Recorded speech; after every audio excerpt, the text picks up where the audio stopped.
Now, let's get more on the news that Zara Phillips is to withdraw from the British Olympic team. I think we can speak to the performance director now for British Equestrian, the team there. Thank you very much for being with us.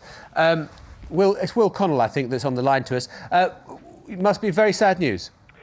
Well, it is, John. It's extremely sad. I think we're all upset for Zara and her team. Zara is an outstanding competitor, a great team member, and her and her horse have achieved great things. They're the current world champions. They've been part of 2 gold medal winning European teams and an individual gold medal. So she's got a wonderful record with the horse, and she really has worked for her place in the Olympic team. And yes, we're all saddened, but we must look forward now, and we have other great team members and a number of reserves that will now be competing to get into the team, and it's still full steam ahead for medals in Hong Kong. Sure, I'm sure this is a really Philistine question, so excuse me for asking it. Couldn't she go and find another horse? It's not a Philistine question at all. It's a very obvious question. We select the horse-rider combination. Competing on horses at Olympic level is very much about a team partnership between rider and horse.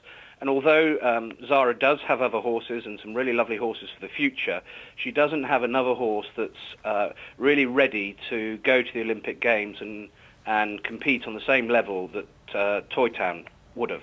So it is about a rider-horse partnership rather than you select the best riders and then find the best horses and put them together at the last minute. That's interesting. Was that an option that was considered then, to look at the other horses that she had in her stable and say, OK, I wonder whether any of those is up to scratch?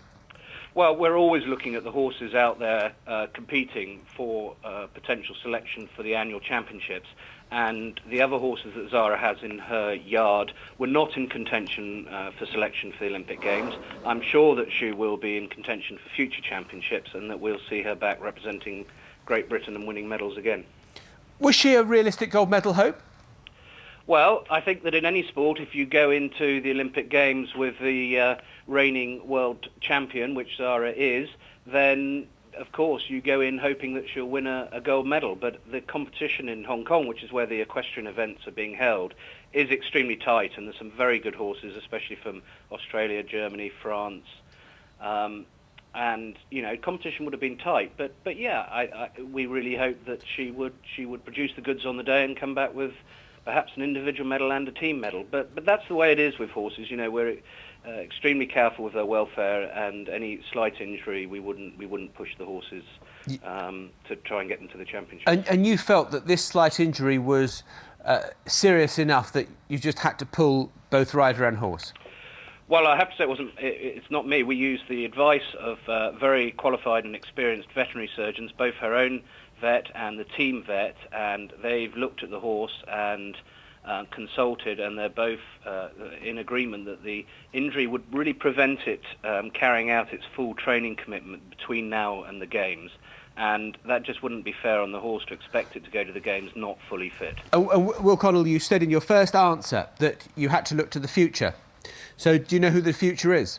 Well, we have a number of reserves that the selectors have identified. They will now sit down as a selection panel, look very carefully at those reserve horse-rider combinations. They'll probably want to see them out competing at some time. They certainly won't rush into a decision, and when they've made a decision, they'll then advise the British Olympic Association who they think the BOA should select as the replacement for Zara. And a very quick final word. I don't know whether you've had a chance to speak to Zara Phillips yourself directly. I just wondered how she is. Well, I mean, how would you feel when your life dream to compete at the Olympics is pulled from underneath you at the 11th hour? Of course, she's extremely upset, but she is a fantastic team member, and the one thing she did say is, look, good luck to everyone. I hope you come back with medals. OK. Will Connell, thanks very much for your time. Thank you. Thank you. Yes, and we'll have more on that a little bit later in the Sports Bulletin.